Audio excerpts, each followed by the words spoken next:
Assalamu alaikum and welcome to our YouTube channel. My name is Dr. Sayyid Haider. आज जिस topic पे हम बात करेंगे उसको कहते हैं एक्यूट माइलॉइड ल्यूकीमिया। सही है, इससे पहले हम बात कर चुके हैं एक्यूट लिम्फोब्लास्टिक ल्यूकीमिया। आज हम बात करेंगे एक्यूट माइलॉइड ल्यूकीमिया के अंदर। तो जैसा कि आपको पता है कि ल्यूकीमिया जो होता है वो एक वाइट ब्लड सेल जो हमारी बॉडी के अंदर होते हैं, जो कि कह लें कि कोई भी हमारी बॉडी में इन्फेक्शन हो रहा होता है या फिर कोई भी हमें डिजीज़ होती है, तो सबसे पहले वो एक तरह से डिफेंस मैकेनिज्म में वो सेल जो होते हैं ना जाके फाइट करते हैं उस इन्फेक्शन के ख़िलाफ़, उस कहने के डिज़ीज़ के ख़िलाफ़। तो वो वाइट ब्लड सेल्स होते हैं। सही है। तो ये जो ल्यूकीमिया होता है, जो हम आज जिस टॉपिक पे हम बात कर रहे हैं एक्यूट माइलॉइड ल्यूकीमिया, तो ये वाइट ब्लड सेल्स का कैंसर होता है। सही। एक्यूट ल्यूकीमिया का मतलब ये होता है कि वो अचानक कह लें कि मतलब वो बहुत ज़्यादा जल्दी हुआ है और वो प्रोग्रेस भी क्विकली कर रहा है। अगर आपको इसको स्टॉप करना है तो आपको बहुत इसको एग्रेसिवली ट्रीट करना होगा और फ़ौरन ट्रीट करना होगा। ठीक है।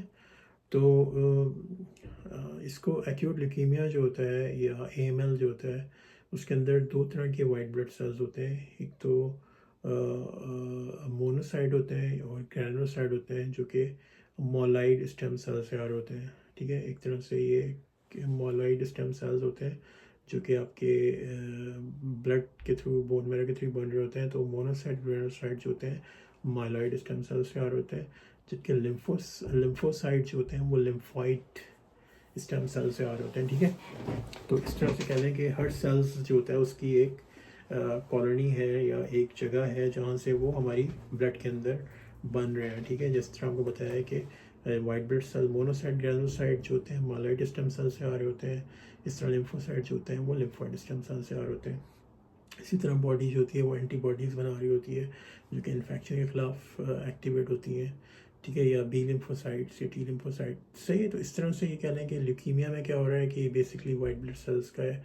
तो इसके अंदर मेन टाइप जो होते हैं वो दो तरह के सेल्स इन्वॉल्व हो रहे हैं, मोनो एंड ग्रेनुलोसाइट जो कि माइलॉइड स्टेम सेल से आ रहे हैं, लिम्फोसाइट जो होते हैं लिम्फोइड स्टेम सेल से आ रहे हैं। सही है। तो इसके साथ साथ ये कि इसके अंदर बाकी आपको क्या मिल रहा होता है, एक तरह से कह लें कि ये काफ़ी एग्रेसिव टाइप कैंसर होता है। एएमएल जो होता है बहुत ज़्यादा एग्रेसिव कैंसर होता है मोनोसाइट और ग्रैनुलोसाइट का। सही है। और इसके साथ मतलब और भी मतलब इसकी दूसरी भी टाइप है ल्यूकीमिया की, लेकिन आज हम जिस टॉपिक पे हम बात कर रहे हैं वो एक्यूट ल्यूकीमिया के ऊपर बात करें। ठीक है। एक्यूट माइलॉइड ल्यूकीमिया, इसके अंदर क्रोनिक माइलॉइड ल्यूकीमिया भी होता है या फिर क्रोनिक लिम्फोसाइटिक ल्यूकीमिया भी होता है। सही है। तो अभी ये जो हमारा टॉपिक चल रहा है ये एक्यूट माइलॉइड ल्यूकीमिया के ऊपर बात कर रहे हैं। ठीक है। इसमें जैसे कि आपको पता है कि बहुत ज़्यादा एग्रेसिव होता है और ये बहुत ज़्यादा अचानक होता है। तो आपको पता चलेगा भाई जिसको भी ये हुआ है तो पहले तो तकरीबन ये 2 हफ्ते पहले तो आप कहेंगे यार वो तो मेरे साथ बैठा हुआ था, ये तो बिल्कुल ठीक था, अचानक ही कह रहे कि वो मतलब बेहोश हो गया या गिर गया या फिर उसने अचानक अपने ब्लड टेस्ट करवाया तो उसको पता चला कि भाई उसके तो ब्लड काउंट के अंदर ही क्या गेम चल रहा है। ठीक है। तो एक्यूट माइलॉइड ल्यूकीमिया जो होता है आपको पता चलेगा, मतलब ये कोई ऐसी कंडीशन नहीं है जो बहुत ज़्यादा लॉन्ग टर्म से चल रही हो और बहुत ज़्यादा डेवलप हुई हो। ठीक है। ये अचानक डेवलप होगी। आपको पता चलेगा कि आपका कोई दोस्त, कलीग, फैमिली या इस तरह से वो आपके साथ ही बिल्कुल नॉर्मल बैठा होगा 2 हफ्ते 3 हफ्ते पहले, लेकिन आपको अचानक पता चलेगा कि भाई वो जो होता है अचानक वो पता चलेगा कि भाई उसके साथ जो होते हैं ये सिम्टम्स डेवलप हो गए हैं, उसका बहुत ज़्यादा पेल हो रहा है, फेस उसका पेल हो रहा है बहुत ज़्यादा।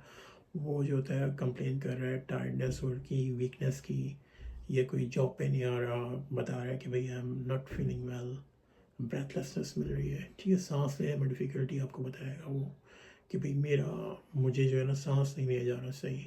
ठीक है। तो ये इसमें यही है कि जनरली ये सिम्टम्स आपको और भी कंडीशन में मिल रहे होते हैं। ठीक है।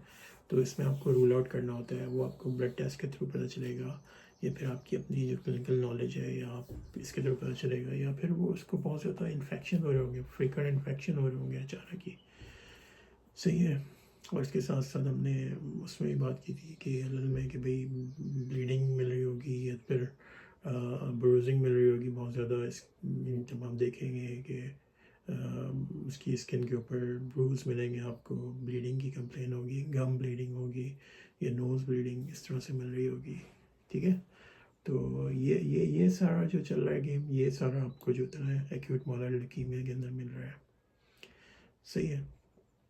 अब बात कर लेते हैं कि भाई जिस तरह से बहुत सारी डिजीज़ हैं जिनका कोई कॉज मतलब अज्यूम करते हैं कि भाई ये कोई जेनेटिक होगा या फिर एनवायरमेंटल होगा या फिर आपकी कोई फैमिली हिस्ट्री में होगा। तो इसी तरह इसका भी कॉज जो होता है ना वो मतलब कोई एग्जैक्टली क्लियर नहीं होता, ठीक है। कोई इस तरह से क्लियर नहीं है कि भाई ये मतलब किस वजह से हो रहा है एक्यूट माइलर ल्यूकीमिया, सही है। तो लेकिन हमें ये पता है कि भाई अगर आपको कोई पहले कोई कैंसर हुआ है और आपने पहले कीमोथेरेपी को ली है या फिर कोई रेडियोथेरेपी ली है, सही है, तो चांसेस आपके बढ़ जाते हैं कि आपको, क्योंकि वो सारा कीमोथेरेपी आपके अगर कोई प्रीवियस हिस्ट्री है कैंसर सेल की तो वो कैंसर सेल्स के ऊपर इफेक्ट कर रहा होता है इसी तरह से। तो उसके अंदर ये अज्यूम किया जाता है कि भाई ये जो होता है ना इसकी वजह से भी इसने क्या किया कि इसने इन सेल्स को भी इफेक्ट किया, वाइट ब्लड सेल्स को, और इनकी जो स्टेम सेल्स जहाँ से प्रिकर्सर बन रहे थे बोन मैरो में उनको इफेक्ट किया, या फिर रेडियोथेरेपी हुई। तो रेडियोथेरेपी में क्या हुआ कि भाई रेडियोथेरेपी में आपको एग्जैक्ट उस जगह पे लोकेशन में आपको रेज दी जाती है जहाँ पे कैंसर हो, तो इसकी वजह से ये ब्लड का कैंसर डेवलप हो गया, ठीक है। तो लेकिन या फिर आपको कोई हाई लेवल ऑफ रेडिएशन कहीं से आपको हुई है, सही है, या फिर आप कोई स्मोक करते हैं, बहुत ज़्यादा स्मोकिंग करते हैं, या फिर आप किसी ऐसी फैक्ट्री में काम करते हैं जहाँ पे केमिकल यूज़ होते हैं, ठीक है, जैसे स्पेशली बेंजीन केमिकल जो होता है, ठीक है, या फिर ऐसे मैन्युफैक्चरर्स के आपके अंदर आप यूज़ करते हैं, मैन्युफैक्चरर्स फैक्ट्रीज जो होती हैं यहाँ पे आपको पता है, तो उनको चांसेस ज़्यादा हो जाते हैं। या आपको कोई जेनेटिक कंडीशन है डाउन सिंड्रोम की, तो ये होने के चांसेस बढ़ जाते हैं एक्यूट माइलर ल्यूकीमिया के, सही है। तो ये सारी कंडीशन जो होती है ना एक्यूट माइलर ल्यूकीमिया के बारे में हम लोग बात कर रहे हैं, और ये कि ये काफ़ी एग्रेसिव ट्यूमर होता है, ठीक है, और ये काफ़ी कहने के रेयर भी होता है, सही है, लेकिन ये कि इसका रिस्क जो होता है वो बढ़ जाता है। AML क्या जो होता है ना, इसकी एज ग्रुप जो होता है यूजली ये पेशेंट जो होते हैं वो 70 से ऊपर उनके अंदर होता है, हो रहा होता है, ठीक है। लेकिन ALL में बात किया था वो बच्चों में हो रहा था ज़्यादा, ठीक है। और ये कि हमने बात कर लिया कि भाई किस वजह से रिस्क फैक्टर किन लोगों के अंदर होता है, और ये कि ट्रीटमेंट इसको भी जिस तरह से दूसरे आप ब्लड के कैंसर ट्रीट कर रहे थे, मतलब कीमोथेरेपी इसका भी मेन ट्रीटमेंट होता है। कीमोथेरेपी में ऐसी मेडिसिन हम देते हैं जो कि कैंसर के सेल्स जो होते हैं, ब्लड सेल्स के जो कैंसर सेल होते हैं उनको किल करती हैं, सही है, जो कि ल्यूकीमिक सेल होते हैं बॉडी के अंदर। और ये कि और इसके साथ साथ क्या होता है आपको रेडियोथेरेपी भी इसके अंदर कम्बिनेशन में कभी चाहिए होती है, और इसके साथ साथ आपको बोन मैरो या स्टेम सेल ट्रांसप्लांट भी देना होता है, ठीक है। तो ये कि और इसके साथ साथ काफ़ी अगर आपकी फैमिली में किसी को हो या फिर किसी को डायग्नोस हुआ हो, तो इसके अंदर आपको ये भी ज़रूरी है कि आपको हेल्प एंड सपोर्ट ग्रुप जो होते हैं ना, मतलब जो आप देखते हैं कि भाई ऐसे मतलब कुछ कंट्रीज़ के अंदर जो होते हैं ना कैंसर रिसर्च चल रही होती है, या फिर सपोर्ट ग्रुप होते हैं जो कि बहुत ज़्यादा हेल्प करते हैं।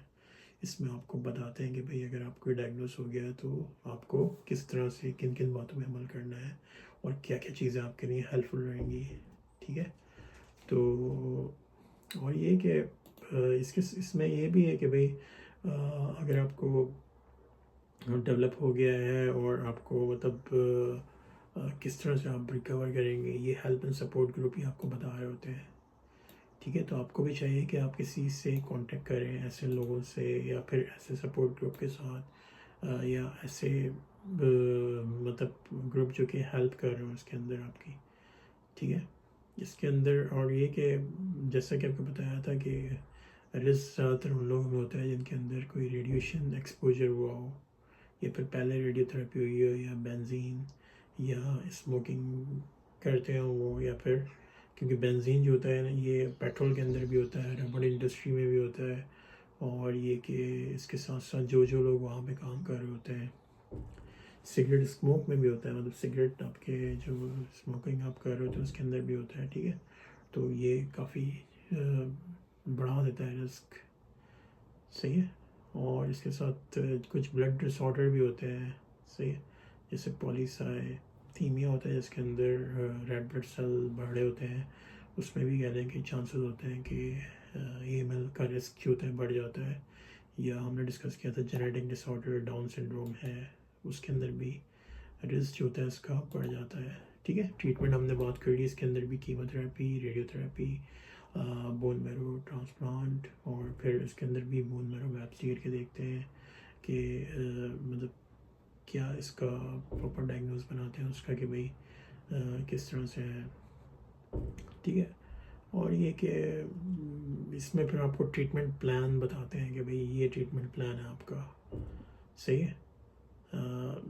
ट्रीटमेंट प्लान का मतलब ये होता है कि आपको ट्रीट करते हैं इसको डिफरेंट स्टेजेस के अंदर। मतलब पहले स्टेज के अंदर खाली जो होते हैं वो ट्रीटमेंट देंगे जो कि आपके ल्यूकीमिक सेल्स जो होते हैं आपकी बॉडी ब्लड के अंदर, बोन मैरो के अंदर, उनको जो होता है वो रिमूव करेगा, सही है। फिर आप दोबारा आपका जाएंगे तो वहाँ पे क्या करेंगे वो आपको दोबारा दूसरी स्टेज के अंदर जो होते हैं ना वो रोकते हैं, वो ऐसी स्टेज दोबारा आने से उन कैंसर्स को स्टॉप करते हैं, कैंसर सेल्स को, ठीक है।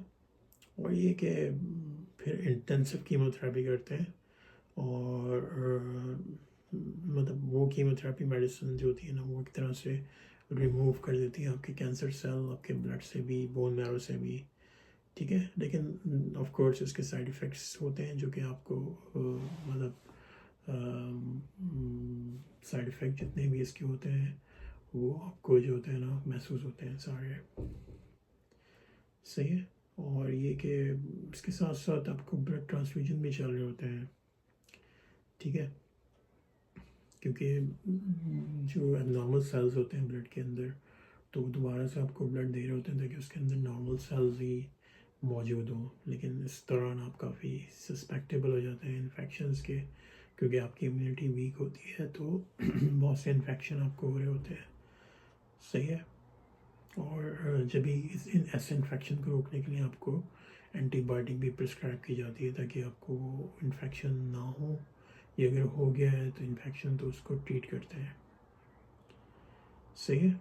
जो साइड इफ़ेक्ट्स होते हैं उनके अंदर जो होते हैं ज़्यादातर आपको हेयर लॉस मिलता है कीमोथेरेपी में, ठीक है, क्योंकि कीमोथेरेपी जाहिर सी बात है आपके खाली ब्लड के ऊपर तो नहीं इफेक्ट कर रही हो, तो पूरी बॉडी के अंदर इफेक्ट चल रहा है, ठीक है। तो इसके अंदर आपको नोजिया महसूस होता है, वोमिटिंग होती है, जैसे बताया कि ब्रूजिंग मिलती है, आपकी रेडनेस मिलती है स्किन के ऊपर, ब्लीड करते हैं ईजिली, कहीं भी आपको चोट लग जाती है तो बहुत ज़्यादा ब्लीडिंग आपकी होती है ईजिली, गम्स से ब्लीडिंग होगी, नोज से होगी, डायरिया मिलेगा, आपकी भूख में कमी होगी, अल्सर मिलेंगे आपके मुंह के अंदर, ठीक है। इसके साथ साथ आप टायर्ड होंगे, रैश मिलेंगे स्किन के ऊपर आपके, सही है। इसके साथ पेशेंट जो होता है इनफर्टिलिटी भी उसको डेवलप हो जाती है, या फिर सही है। और फिर ये कि इसके साथ साथ क्या होता है कि जब आप कीमोथेरेपी आपकी स्टॉप हो जाती है तो फिर आहिस्ता आहिस्ता जो होते हैं ना आप सिम्टम्स आपके बेहतर होना शुरू होते हैं, ठीक है। इंटेंसिव कीमोथेरेपी के अंदर ये हो रहता है, पास में फिर नॉन इंटेंसिव कीमोथेरेपी भी होती है, सही है। उसके अंदर ये होता है कि मतलब उसमें ये होता है कि नॉन इंटेंसिव कीमोथेरेपी के अंदर आपको कीमोथेरेपी ड्रग देते तो हैं, ठीक है, और या फिर आपको फिर इस तरह से देते हैं कि या तो अंडर द आपको ड्रिप के थ्रू देते हैं या फिर आपको जो होते हैं ना इंजेक्शन के थ्रू देते हैं, मतलब इस तरह से इतनी इंटेंसिवली नहीं देते हैं, सही है। और इसके साथ साथ आपको और भी मेडिकेशंस दे रहे होते हैं साथ साथ, सही है। इसके साथ साथ अगर बात करें रेडियोथेरेपी भी चल रही होती है, तो रेडियोथेरेपी भी कैंसर को किल कर रही होती है, ठीक है। तो फिर आपको bone marrow and stem cell transplant पे भी हमने बात की थी कि बोन मैरो को ट्रांसप्लांट करते हैं या स्टेम सेल देते हैं जो कि आपकी इम्यूनिटी को बेहतर करता है, ठीक है। और इसके साथ साथ ये कि आपकी जो होती है ना, जब फिर कंडीशन काफ़ी बेहतर होती है, सही है। और ये कि ज़्यादातर इसमें जो लोग इन्वॉल्व होते हैं उसमें, ये तो मतलब हेमेटोलॉजिस्ट होते हैं जो कि सारा आपके ब्लड के थ्रू जो भी गेम चल रहा होता है आपका, सही है, तो उसमें पता चल रहा होता है कि आपकी कंडीशन को देख रहे होते हैं, मॉनिटर कर रहे होते हैं कि सेल्स की क्या चल रहा है भाई आपके, मतलब जो ब्लड के सेल्स हैं वो किस तरह से चल रहा है, ठीक है। या कैंसर सेल या फिर हिस्टोपैथोलॉजिस्ट जो होते हैं वो देख रहे होते हैं भाई कि आपकी बॉडी के अंदर जो कैंसर सेल हैं वो पहले कितने थे ट्रीटमेंट से पहले, बाद में कितने हैं, आपकी कंडीशन बेहतर हो रही है, आपकी WBC बेहतर होना शुरू हो गई, नॉर्मल होना शुरू हुए, या वही कंडीशन है अभी तक, ठीक है। बच्चों में पिरियडेशंस होते हैं वो देखते हैं, या फिर इसमें रेडियोलॉजिस्ट देख रहे होते हैं, स्कैन करके, एक्सरे करके, काफ़ी लोग इन्वॉल्व होते हैं इसमें, ठीक है। तो लेकिन अगर आपको भी कंडीशन डायग्नोस हुई है, ठीक है, माइलॉइड एक्यूट माइलॉइड ल्यूकीमिया की, और ये कि तो फिर प्लीज़ आप किसी ऐसे डॉक्टर से कंसल्ट करें जो कि इसके स्पेशलिस्ट हो, ठीक है। Thank you so much for watching this video. फिर इंशाल्लाह नई वीडियो में मुलाकात होती है, जब तक के लिए अल्लाह हाफ़िज़।